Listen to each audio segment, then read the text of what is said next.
সময় সময় ঘটনাটা বলি।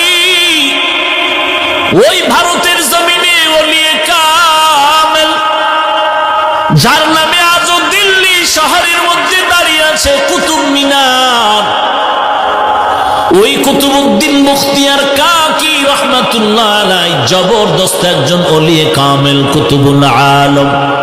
ইন্তেকালের সময় খাদেমকে ডেকে বললেন, রে খাদেম,